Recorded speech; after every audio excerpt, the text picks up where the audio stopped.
Hello, welcome to the Hoop Collective podcast. We talk about the NBA, which we're doing ahead of Media Day, which is on Wednesday in Oklahoma City. Joining me from New York City, where he'll be heading down yonder to the OKC region, is Tim Bontemps.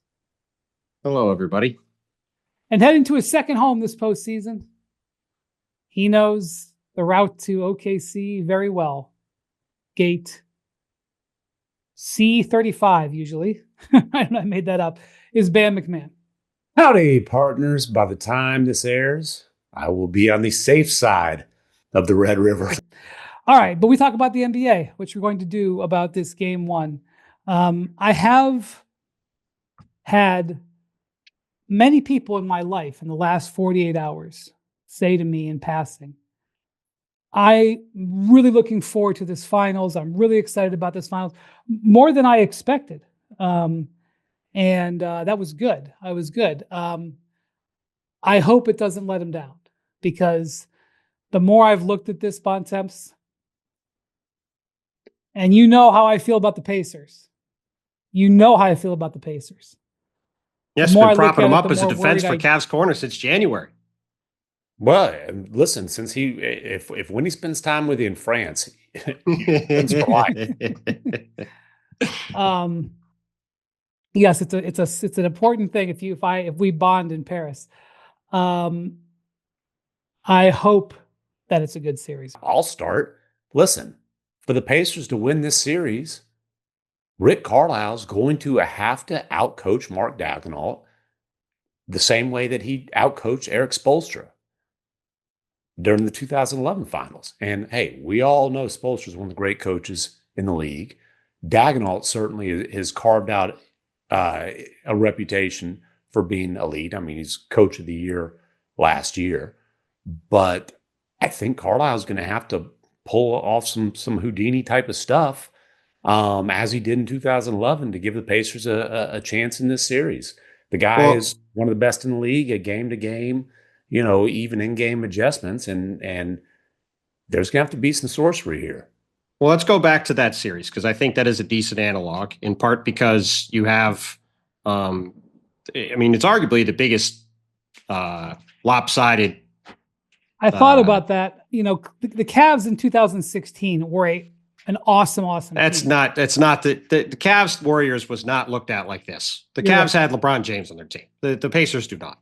This is probably the closest comparison from a one team being favored going into it ahead of time is Heat Mavs. And while yes, Rick Carlisle did a tremendous job coaching in that series, the biggest reason the Mavericks won that series was because they had the best player, right? And the best player in that series, not the but that's what I'm going. Yeah, there's some footage that has been unearthed the last couple of days of your buddy JJ Barea guarding LeBron in that series. Yes, it's even worse than I remembered. MacMahon. Yes, I spoke to Jose Juan today. He's in New York. Unfortunately had to get some hip surgery. Oh, well, shout out to JJ. Hopefully, he feels better soon. But yeah, look, I agree with you, Brian. I have spent a lot of time thinking about this series over the past week and a half, ever since the Pacers went up 2-0, and it seemed like it was a very likely outcome that the Pacers were going to get here. And are there outcomes where this is a long competitive series? Sure, especially if the Thunder really struggle to shoot the ball and the Pacers shoot 50% from three, which they're capable of, and they have at times in these playoffs. But I do think if people tune in, whoever does tune in is going to enjoy what they're watching, because I think they're both super fun teams to watch. Agree. I don't think it's going to be a long series. I picked Thunder in 5. And the way that isn't going to happen, and the Pacers make this a long series, is if Tyrese Haliburton is the best player on the court. And if he's going to be the best player on the court, he has to do what he normally does, which is not turn the ball over, which he's probably as good or better than anybody in the league at not turning the ball over. And MacMahon has been banging the drum for months about how dominant Oklahoma City's defense is from a turnovers perspective, and how they're casually getting 20, 25, 30 points off transition in these games. And the other thing he cannot do is be passive. And he has a lot of games where he has 8, 10, 12, 4, 14 points. And Tyrese cannot be passive in this series. He has to be aggressive, getting guys open for shots, and he has to be aggressive scoring. Because I think that's the only way. If he's the best player on the court over 7 games, that's the beginning of the formula for Indiana winning the series. But to do that, that's the way he's got to play. All right. So here's a tough couple of paragraphs for the Pacers' chances from Zach Cram and Kevin Pelton on our staff, who did an analysis of this. Now, this is over the last 2 seasons, which is 4 games, Pacers, Thunder. Mm-hmm.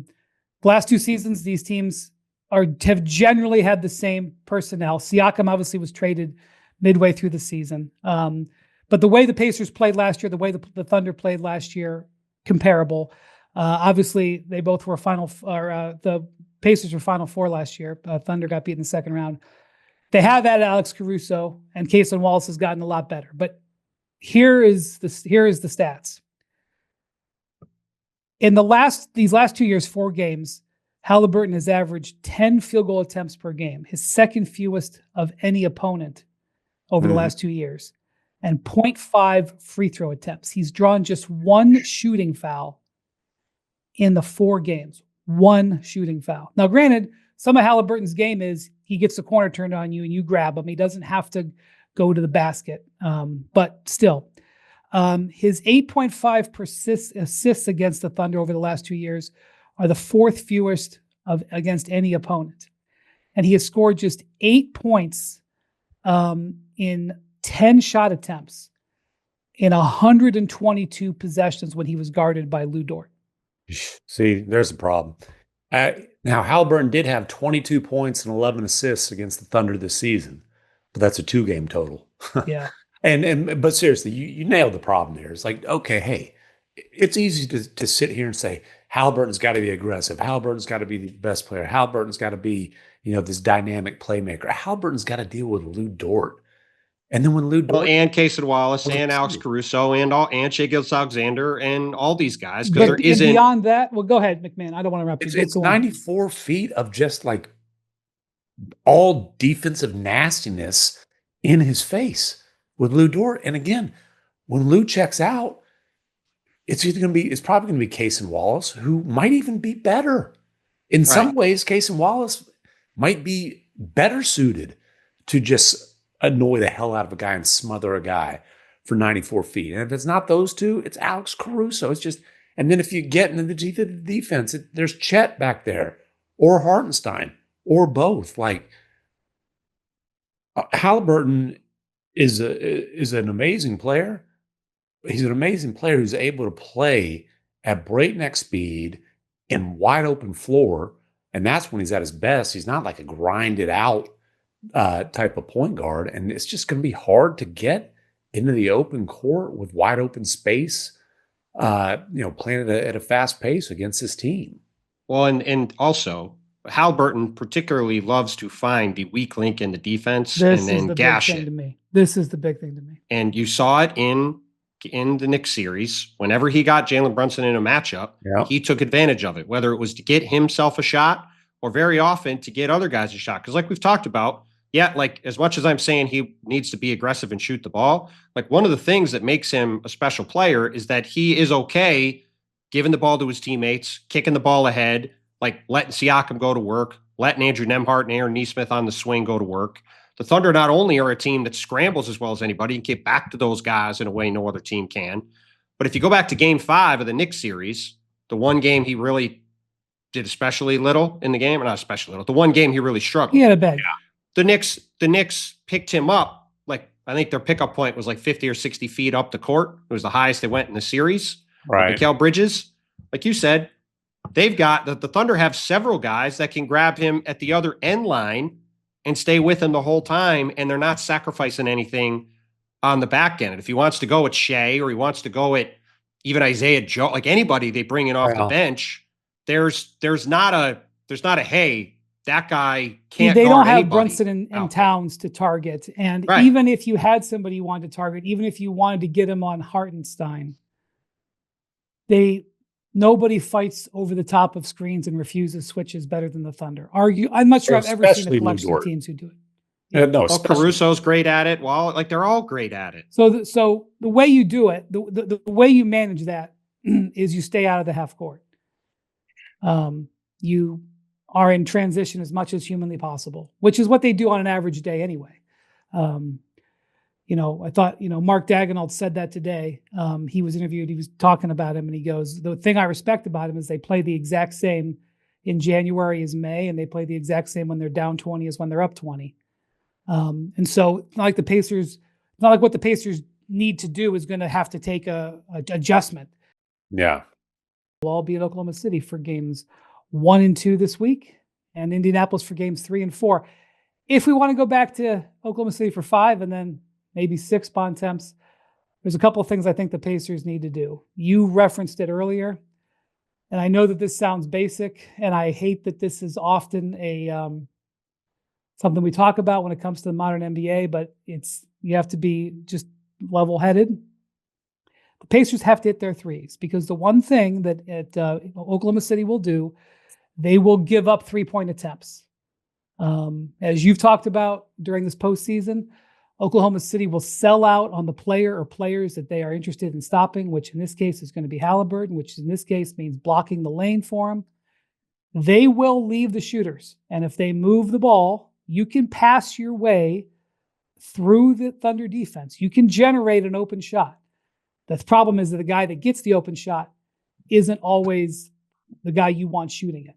The Pacers have been the best three-point shooting team throughout the playoffs, over 40%. They absolutely obliterated the Cavs. The Cavs were the best three-point shooting team percentage-wise throughout the whole season, and the Pacers killed them in that end.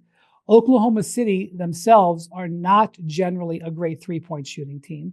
So one place that you can get the Thunder on is you can outscore them on the three-point range. But I know it's surface level analysis, but Bontemps, you got to make the threes. Yeah, I mean, in the playoffs, Aaron Nesmith shooting 50% on over 5 attempts per game.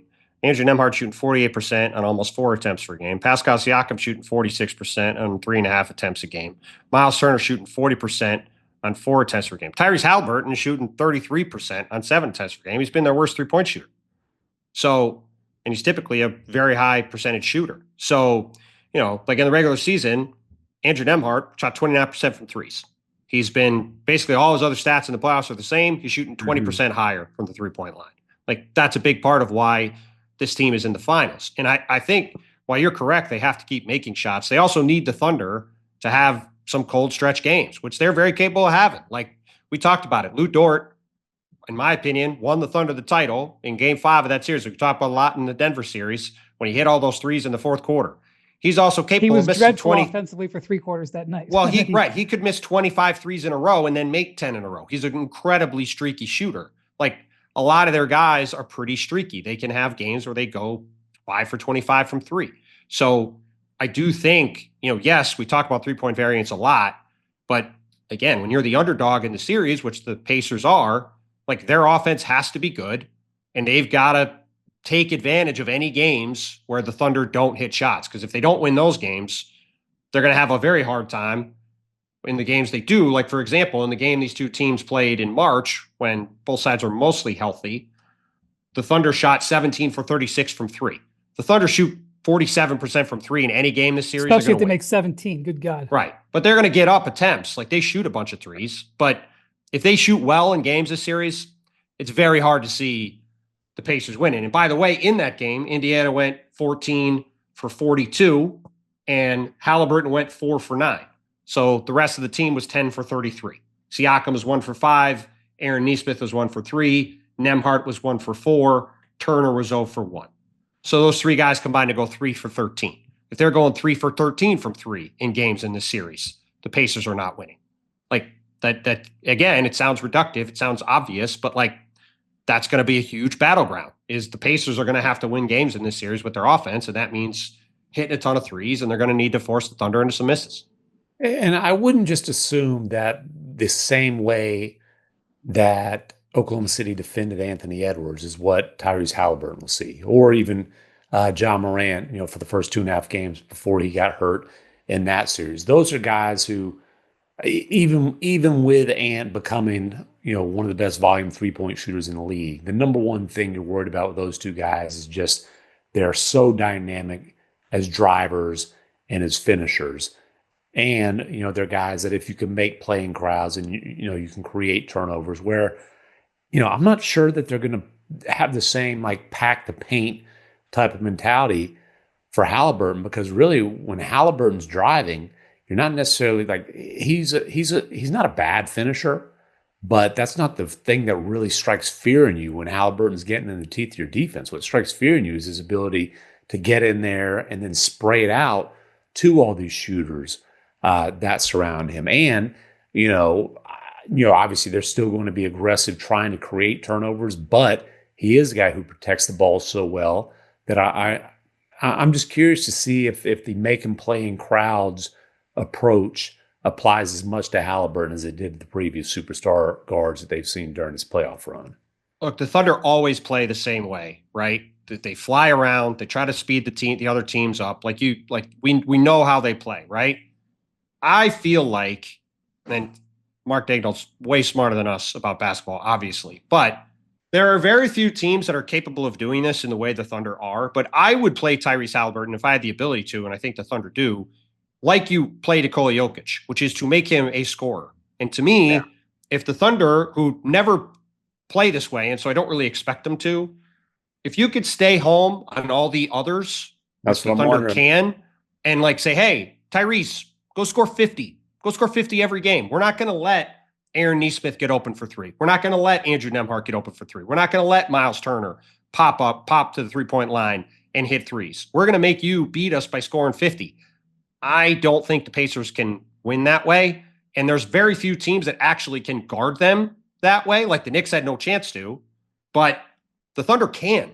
And so that's what I would do personally. The Thunder can rotate elite physical perimeter defenders on him. I mean, yes, they have 4 elite, like top of the league elite perimeter defenders. Lou Dort, Case Wallace, Alex Caruso, Jalen Williams. I assume Jalen Williams is probably going to spend, and probably Caruso as well. Both those two guys will probably see more Siakam. Yeah. Halliburton. Well, and Shai Gilgeous-Alexander's above average too. He's the 5th best of those guys, and he's good. Yeah, and then, what's going to be interesting is how much Holmgren and or Hartenstein can factor in as rim protectors, because one thing that the Pacers do is they spread you out. And obviously, Miles Turner, he spots up a few feet beyond the arc, and you got to guard him out there. I mean, even Thomas Bryant in Game 6 hit some big threes during that run in the third quarter against the Knicks. So it will be interesting to see, Miles Turner just 7 of 22 on threes in the conference finals. That was a significant, they're going to look, you don't need Turner to have 25-point games. He's capable of that. But he is good. Like Jackson put the stats in here. We were talking about the 3-point shooting that the Thunder allow. Mm-hmm. They allow 12 corner 3-point attempts a game. That's second amongst all the teams in the playoffs. And Indiana shoots 47% on those corner threes in the postseason. Some of those are Miles Turner. And Turner needs to hit those, because what you're going to do is if you're staying home on the other wing shooters, and you've got Halliburton that you're going to try to play more straight up, and you want your big to back in, which is what they did against Ant Edwards. He always had a guy in front of him, if not two. Turner is going to be able to slip out, in ways that Gobert obviously did not. Yeah. The other thing about by the way, real quick, in ways that Naz Reid did not punish them for. Occasionally he did, but for the most part, they were willing to let him shoot it. Right. Well, and the other thing about the Thunder playoff run is, let's look at who they play. Like, let's set the first round aside, right? They played Denver in the second round, where they gave up about 1 million corner threes to Russell Westbrook, because they were very happy with Russell Westbrook bombing away from the corner, right? Mm-hmm. Conference finals, they let Jaden McDaniels in particular bomb away from the corner, because they weren't really all that worried about Jaden McDaniels hitting shots from the corner. The Pacers are a different level of shooting team. And so I would be a little surprised if they employ, to your point, MacMahon, the exact same strategy like that, because I would not be as okay with letting pretty good shooters take those open shots. And The other two things to point out, Miles Turner is not a physical big. He had an extraordinarily hard time with both Karl Towns and especially Mitchell Robinson on the boards. I think Isaiah Hartenstein is going to be a very tough matchup for him. And I think any second Miles Turner's not on the court, he's going to be able to feast inside, just like Mitchell Robinson did in that series. You benched Hartenstein the last pod. No, I said I would have him out there any second. To me, I would start Chet and put him on him potentially as one way to go and just man up everybody. But the other way to go is make sure Isaiah Hartenstein in particular is on the court every second Miles Turner isn't, because they're either having Thomas Bryant or Tony Bradley out there and he can feast on the boards. And the other thing is you saw DeLon Wright shut down TJ McConnell the second half of that Knicks series. And DeLon Wright is had a very nice career, but he is nowhere near the guys the Thunder are going to be rolling out there. And a big part of the Pacers' identity is having that second unit with McConnell sort of doing his, getting in the lane and cutting around and kind of playing a certain style with that second group. I don't like the chances of that working against the Thunder with the way this team is able to guard them. One more thing I'm going to point out, as we know, it's very important for the Pacers to generate turnovers. It is for the Thunder too. It's the lifeblood. And I don't want to overestimate the 2 games in the regular season, but it's what we have. And in the 2 games, the Thunder turned the ball over 13 times total. Yeah, I know Neesmith did play at least one of those. He didn't play. That's true. Yes. 45. I don't one of the games was December 26th.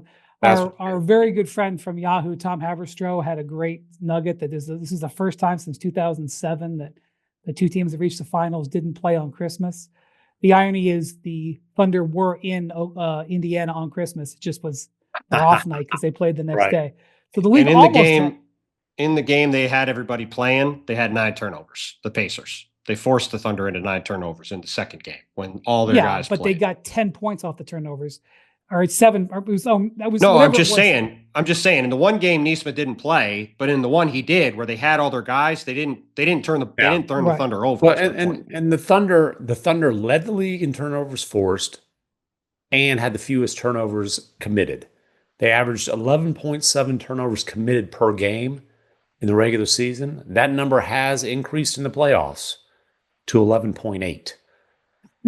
They forced, I think it was 17 per game during the regular season, and it's like 18 and change in the playoffs. So they had the best turnover margin in the league, like first. So the best by far, and their turnover margin is better in the playoffs than it was during the regular season. And by the way, something else to point out, because we only have, I think the second game is even a little more indicative given there were more guys out in the first one. That's fair. Isaiah Hartenstein played 14 minutes in that game. Kenrich Williams played 27 off the bench and was plus 23. I would guess that Kenrich Williams is going to have a pretty significant role off the bench in this series for Oklahoma City, because Indiana, I would assume, is probably going to lean small, probably going to try to speed the game up and have, I would guess, more of Obi Toppin than either Tony Bradley or Thomas Bryant playing. And anytime they do that, the Thunder will probably go with Kenrich Williams at the 5, and that has been something that has worked for Williams them. played a lot in the West Finals and played well. And him and Jalen Williams, Will, sometimes, one of those guys is their 8th or 9th guy, and sometimes they're the 11th or 12th guy. And both Chet and Jalen Williams, the big, were not available for that game. So even that's a little hard to tell. But look, the Thunder just have an answer for just about everything you can throw at them. And I think I don't remember if you said it in a story or to me, Brian, but Pacers do a lot of things really well. The Thunder do just almost all of them a little better. And that's where it's just the Pacers very are hard. very good at everything, and the Thunder are great at it. Well, yes, and it's just hard. The Pacers' biggest strengths are running right up against what the Thunder are dominant at. And that really gets down to the Pacers' biggest strength is they play fast and with a ton of space and generate wide open threes and easy buckets. And the Thunder obviously are the best in the world at making scoring really, really hard. I think I mentioned this in the last podcast. I mentioned it a little bit, but I'm going to mention it again, just in case you forgot. The Thunder We're 29-1 against the Eastern Conference this year. The one loss was in Cleveland. Bontemps, you were there. It was arguably the best regular season game I watched. There were some regular season games that had incredible comebacks this year where we saw stuff, but in terms of playmaking back and forth for 48 minutes, it was right there with the best game I saw. And it took the Cavs playing at the very top level to narrowly beat the Thunder at home once. Yes. And then in the next game, as we know, when they played in Oklahoma City about 9 days later, I don't remember what the score was a few minutes into that game, but it was not pretty. MacMahon, you were at that game, weren't you? Yeah. The score a few minutes in was a whole lot to not very much. And by the way, that was another one of those games where the Thunder were bigless. Both their subs were out. And that was the game where Kenny Atkinson compared their defense to 7 pit bulls. He said 7. Not 5. It's like facing 7. Well, and in that game, again, for so much of this Thunder season, it is remarkable. They won 68 games, and Chet Holmgren, I think, missed more than half the games. He did not play in either of those games. But again, if you're looking at what's a formula for a team built similarly to the Pacers, though not exactly the same, what's the formula for them to win, right? The Cavs were plus 10 in free throw attempts and plus 5 in makes. So we've talked a lot about how physically the Thunder play, the whole Legion of Boom concept, right? They're going to force the refs to call fouls a lot, sometimes a lot more than they think they should get called for, but I think it works out the wash pretty fairly for them.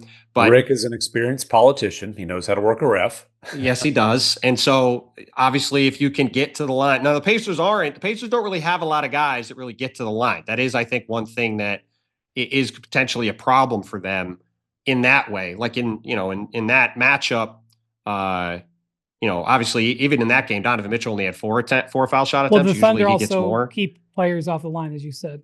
Do the Thunder have got any guys who get to the line a lot? I don't know. Well, they got one who gets to the line all the time, but the other 14 guys not so much. And that's where the frustration comes in. I was reviewing the first game that they played on December 26th. Shea had 16 points in the fourth quarter of that game. They were down going into the fourth, and the Thunder came back and won it. And Chet only took 3, or Shea only took 3 official shots in the fourth quarter of that 16-point fourth quarter. So you discern how that went down. Yes, you do the math. By the way, the guy who is taking the most free throws on the Pacers during the playoffs is Pascal Siakam at 4.7 per game. Shea's averaging 9.2 per game, so almost twice as many. Yeah, I mean the Pacers are a pretty heavy jump shooting team. They're not a very physical team in terms of getting to the line. They do some of the same stuff as the Thunder. Like Aaron Nesmith's a very physical defender. Andrew Nembhard's a pretty physical defender. But getting to the line and trying to win that possession game there, I think is pretty critical. The Cavs got 12 offensive rebounds in that game, 12-9 advantage in offensive rebounds. Points off turnovers was 21-19 in favor of the Thunder, but still, you're basically at a draw. If you're close to even in that stat against the Thunder, you've done really well. And the two teams they both shot 90 shots, which, as we've talked about a lot, the Thunder, so much of what the Thunder do is game towards winning the math, winning the possession game. So the Cavs shot the same number of shots. They shot more free throws, so they ended up having more possessions, and they shot 42% from the line, or from the 3-point line, and the Thunder were 11 for 31. So, and with all that being said, it was a 5-point game. So, this is the challenge of playing Oklahoma City. But again, if you're, and I think obviously we spent a lot of time talking about what can the Pacers do to make it competitive. That's because the vast consensus is going to be the series shouldn't be very long. It shouldn't be very competitive. So, if you're looking at it as a neutral fan or as a Pacer fan saying, all right, what's the case for our team? Those are the things you have to really lean into to try to beat this team. And that's why I think it's just going to be really hard, because this Thunder team was 68-14 for a reason. They're one of 7 teams that ever won 68 games. There's a reason they were that good with the injuries and everything else they had. They're a dominant team that, as you said before, MacMahon, they really don't have any weaknesses at all. MacMahon, if the Pacers look really closely at the Denver series, which you covered, and I realize they're not comparable at all in terms of personnel. But what do you think? Like, if the Pacers employed you to be a consultant, what would you say to them? What do you learn in that series? I'd apparate Nikola Jokic to Oklahoma City. That's what I would do. Find a way to sneak him out of the team. Yeah, draft a Serbian big man during a Taco Bell commercial. I just, honestly, man, like everything the Nuggets do revolves around Joker. So, I mean, I'm sure Rick and his staff have studied the hell out of it, and there's probably a reason that he's never asked me to be a consultant for him. Maybe they can find some things. I've offered him some advice in the past. But I don't know, man. That Nuggets series, like seriously, like the Nuggets made that a series because Joker's just that damn good. Yeah, Jokic made it a series. Yeah. No disrespect to David Adelman or Aaron Gordon, who played great, or Jamal Murray, anybody else, but that series went 7 games because they have Nikola Jokic, and he is inevitable, and he almost was inevitable to the Thunder. But yeah, that's the challenge. Game 1, he just absolutely feasted on the glass. They had that crazy come. And, I will say that is one thing that we probably should point out. Maybe there's some stuff with the clutch execution in that series that, especially early on, the first 2 Thunder losses were clutch losses, right? And the Pacers have proven to be very good in those situations. Well, the Pacers are the best comeback team. I mean, I think they can make a case that the best comeback team in recent memory, certainly in the playoffs, even in the regular season. Now, the problem with the Thunder got better because of that series. They got better over the course of that series. I remember we were talking to Alex Caruso when it was 2-1, and he said, I wanted to see Denver. I knew Denver was going to be the team that would push us to greatness, like kind of their peak greatness, because of their intelligence, because of their experience. And the Thunder really struggled in the clutch in Game 1 and Game 3, losing those games.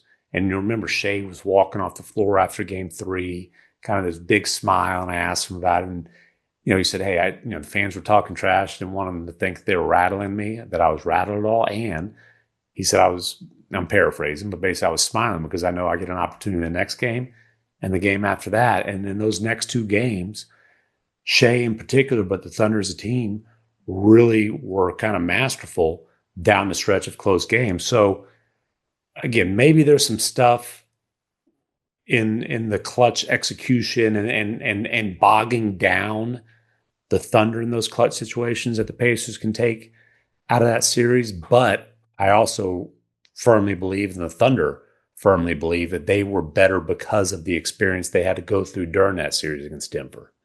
Well, and that's the hard part too. It's like, okay, Nikola Jokic, phenomenal rebounder, good at getting to the line, right? Like 2 of the ways you beat the Thunder are you win the free throw line battle and you crash the boards. Well, the Pacers don't have a lot of guys that get to the line, and they're not a very good rebounding team. So like those are places where you can really gouge the Thunder at times if you play it right. And the Pacers aren't really equipped to do that.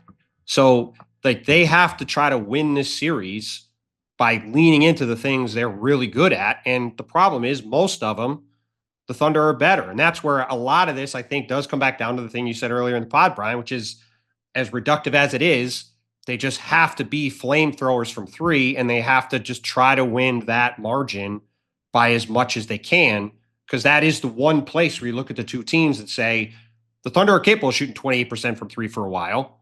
And the Pacers have shown during the playoffs, they've been the best 3-point shooting team in the playoffs by a lot. And if that gap continues, that's a bunch of points the Thunder have to make up every game. And that is where they could make some head. The other thing Denver did in that series that I could see Carlisle trying to borrow or build on is they played a ton of zone defense. And the Thunder struggled with it. Now, again, the fact that the Thunder saw it. They were better against Minnesota. Yeah, and they were better against it, certainly in Game 7 of that series.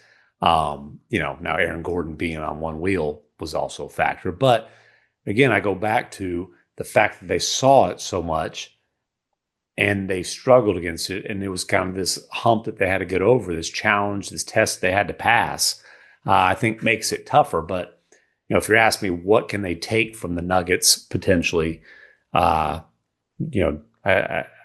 sure that we all know Rick's got him like.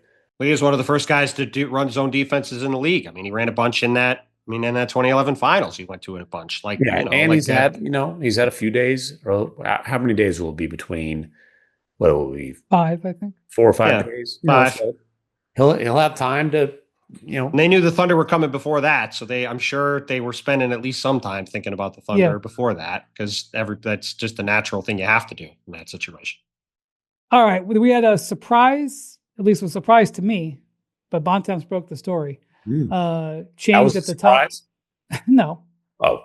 All right. On Monday, there was a big announcement that came from the Utah Jazz, but Tim Bontemps broke the news a few minutes before with Shams Charania that Austin Ainge was leaving his assistant general manager job with the Boston Celtics, where he won a ring in 2024, and becoming the president of basketball operations of the Utah Jazz.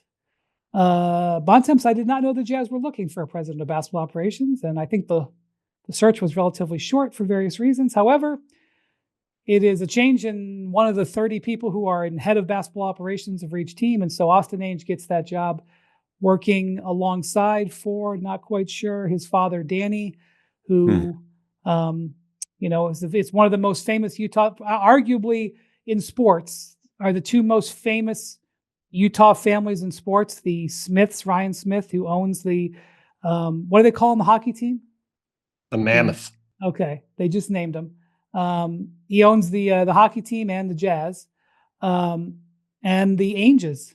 Danny Ainge being one of Utah's great sons for athletes. The Miller family's probably still ahead of Ryan Smith, I would think. I would say Ryan's been a little bit more. Larry H. Miller is no longer with us. I'm just saying they own the team. I don't need to debate. I would say that Ryan Smith's a little bit more front facing, even though his cap faces backwards. He certainly is. Danny Ainge is what? It's probably him and Steve Young is the most famous BYU athletes. Yeah, probably. I would agree. Uncle Jim we McMahon. Got AJ DeBansa coming. I don't think Jim McMahon is in the same convo as those two guys. Well, I'll show you what he showed that helicopter at the Super Bowl. Talking trash. But listen, let's just get the nepotism thing out of the way real quick, right? Because obviously, essentially, Ryan Smith made the hire, but you could talk about my story, man. No, I'm just kidding. Go ahead. But the one thing that I'm going to say is, look, you can talk about that. It's an Ainge working for an Ainge in the chain of command for sure. Austin Ainge is a qualified hire. When you're talking to people around the league, nobody said, you're not going to find somebody who's going to say, hey, this guy doesn't know what he's doing. This guy doesn't have the qualifications to run a front office. Yeah, he's been part of he's been a longstanding and respected member of one of the best organizations in the league, and has been for a long time, and is universally he benefited from liked and respected. And he also worked very hard. Those two things can be true. He was there. Correct. He coached in the G League for several years. He didn't just walk out of college and become assistant general manager.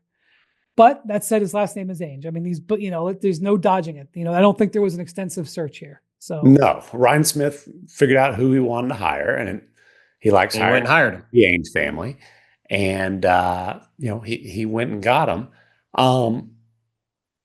Bontemps, you broke the story. Let's your thoughts on the hire, your thoughts on what this changes in Jazzland. Well, look, I certainly think it's a fascinating move for Ryan Smith to do this, right?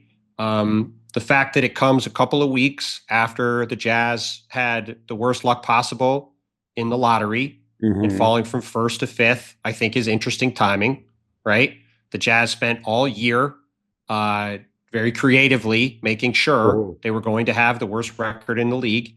I thought the most interesting thing said at the press conference today was when Austin was asked, I think in a circuitous manner, are you guys, I'll just read the question and the answer. What is your philosophy on, for lack of a better term, or to be indelicate, tanking or manipulating minutes to player performance in order to achieve better lottery odds? And his answer was, you won't see that this year. Now, that doesn't mean that the Jazz are going to win 45 games. But what we did see this year was Walker Kessler was like repeatedly being rested. And Lauri Markkanen played, I think, 7 games. He played more than 7 games, but it felt like 7 games. Jordan Clarkson had one of those nasty cases of plantar fasciitis that Shai Gilgeous-Alexander had a few years back. Yes. So I just think it's interesting that, and look, we'll see what happens. I mean, very famously, Mike Dunleavy Jr., who has done a great job at the Warriors, the day he got the job on Monday, I believe said on the record, we are not trading Jordan Poole. And then within 48 hours had, in fact, traded Jordan Poole for Chris Paul. What Austin Ainge said is like, there's not going to be kind of there's not going to be the league investigation worthy minutes finagling and, the injury reports that require you to score. That's a high bar to clear. It's, it's like, okay. Well, yes, the Jazz could easily have a bottom 5 record in the league next year if they try to win every game, because as we just talked about on the last podcast, there are 13 teams at least in the West that are going to enter the season. And Portland probably believes this, believes they'll at least make the play-in tournament or can make the play-in tournament, right? So if you're the only one that isn't in that situation, then even if you try to win every game, like Washington pretty much tried to win every game this year, but they were playing 4 rookies and they were not going to win every game. And so therefore they didn't win very many games. And the other thing is though, like, what will the summer transaction cycle look like? Because listen, they had discussions about trading Lauri Markkanen last summer before giving him the max extension. They never picked up steam, but it wasn't like, there was not a hell no, we won't listen. And I don't see why that would change. I don't think they're going to like reverse course and say, no, we're not taking calls on Colin Sexton and on Jordan Clarkson, on John Collins. So like they could very easily make a move, multiple moves that are long-term moves that weaken the roster. I'd be surprised if there's anybody on the roster other than the guy they draft number 5 who would be untouchable. Yeah. And then, but the one thing, so the tanking, there's a couple things there. Number one, they accomplished their goal of finishing with the best odds. As you pointed out, they finished 5th in the lottery, which if you look at the odds, if you have the worst record, your most likely spot to land is 5th. This was not like some bad luck. That's what Will Dawkins, the GM of the Wizards, said. I mean, he was putting a little bit of lipstick on a pig, but he was like, but it's true. You have a 50% chance of finishing 5th. The simple fact of the matter is the league has tried to make it as unfavorable as possible to tank, and that blew up in the face of the teams that were the biggest tankers this year, with the exception of the top Sixers. But, so the Jazz lived through that, realized, well, damn, the most likely odds was the worst case scenario given the possibilities, and that's exactly where we landed. And there's definitely some feeling within the organization of, damn, how much did we sacrifice real player development? Not quote unquote BS player development, but real player development by intentionally not trying to compete, by not putting these guys in situations where you're really actually trying to win, even if you don't have a better team, even if you have a much worse team, by being, I'm just going to say by being dishonest about the players that you're putting on the floor. I mean, really, that's what tanking is. And so how much real player development are you sacrificing? And then what is the long-term detriment to that? Like those are conversations that have to be had, about that whole process, especially given the results that they got out of it. Well, and look, Austin Ainge worked with Will Hardy in Boston. Those guys know each other. He obviously knows his father quite well. Extension. Yes, Will Hardy's not going anywhere. He's obviously worked for his father for a long time. Justin Zanuck is as good a dude as there is in the league. Those guys, I think, will work together very well. Is a year off of transplant surgery to save his Mhm. life. And I think is not necessarily, I don't want to speak for him, but I mean, Justin Zanuck is very good at his job. He's extremely well liked.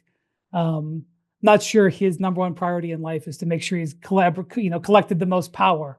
Well, look, those guys are just going to work together well. I don't think that's going to be. I think that'll be a good partnership. Like Ryan Smith has invested in the team. Like I think the Jazz organizationally are in good shape overall. But at the end of the day, like I mean, MacMahon, you hit on it, right? They went through this year of misery to get Cooper Flagg, or hopefully, if not Cooper Flagg, Dylan Harper. Sure. They didn't get one of those guys. Now, the NBA Finals are a prime example of how you don't have to have the first pick in the draft to get a guy who could change your franchise. And this is a very good draft. So maybe they'll draft somebody at 5 who becomes a superstar. It's certainly possible. By the way, the best teams in Jazz history. Donovan Mitchell, 13th overall pick. Karl Malone, 13th overall pick. Stockton, 16. Gobert, 27. But to your point, like the only top 3 picks, I believe, in this entire finals, at least the only ones who are making them, the only one who's making an impact is Chet.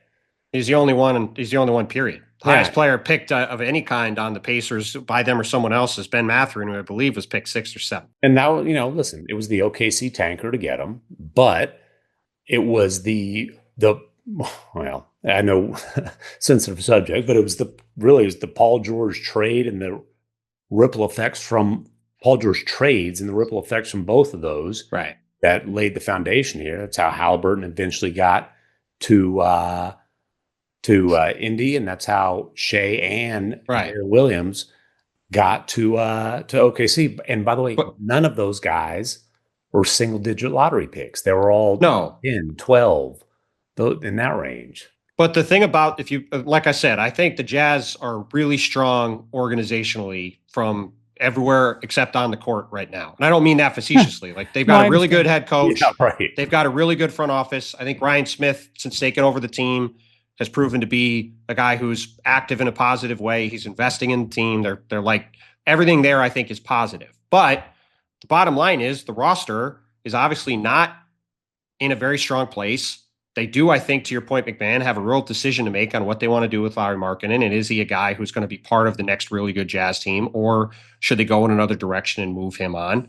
And look, we are looking at this team in the Thunder that very well could be the dominant force in the league for the next few years, right? We'll see what happens. You can't look into a crystal ball and know what's going to happen, but they're as well positioned to run the league for a while as any team in recent memory, probably going back to the nascent stage of the Warriors run.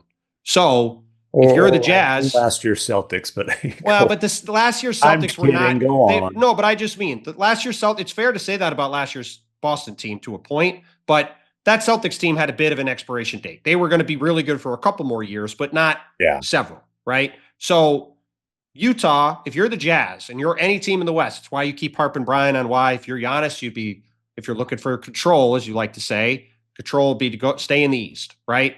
If you're the Jazz and you're looking up at all these teams in the West that all are loaded for bear, just trying to get in the playoffs, that it's a very tall hill to climb to get the team to a place where it's going to be a playoff caliber team.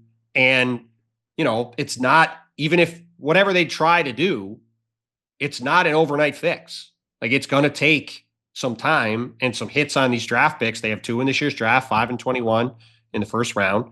And, they've got to start hitting on draft picks. They've got to start making some moves and figuring things out because they've got a lot of picks. They've got a good front office. They've got a great coach. Like there's a lot of things I think to be optimistic about overall, but at the end of the day, it's a player league and their talent has a ways to go before they can realistically be a playoff team in the West. All right, let the record show we did an entire segment on the Jazz during NBA Finals week. Why would we do that? All right, before we go, our condolences to our producer Jackson Ajello's grandfather, Carl Ajello, who passed away this week. Carl was 92 years old, powerhouse, former attorney general of the state of Connecticut. That's where the Ajello family power base flows. That's his own Wikipedia page. That's a big deal. Do not mess with the Ajellos. I'm saying now I know why Jackson runs his podcast with such a fist. Jackson, was he a Sally's or a was Sally's his favorite pizza? Sally's for sure. Yeah, Sally's. Okay. Jackson took me to Sally's last year. I think I like Pepe's better. But, Sacrilegious. There's some controversy. well, I might be. Now I've just done it in Hartford. Now not Hartford, but New Haven. Now I'm screwed in New Haven. Anyway, our condolences to you, Jackson. But I never met Carl, but I'm sure he was proud of you. So, and thank you for all your efforts on the Hoop Collective. And thank you to Jackson. Of course, thank you, Jackson. Thank you to Bontemps and MacMahon. Thank you for watching, listening to the Hoop Collective. We're going to be talking to you on game days, starting for game one. And we're going to be all together, and God knows how that's going to go. Letting MacMahon loose for days on end in Oklahoma City. What could go wrong? No, I'm getting on the right side of the Red River. All they want to talk about there is how crappy the Sooners football program is. Looking forward to that. Hook 'em and adios amigos.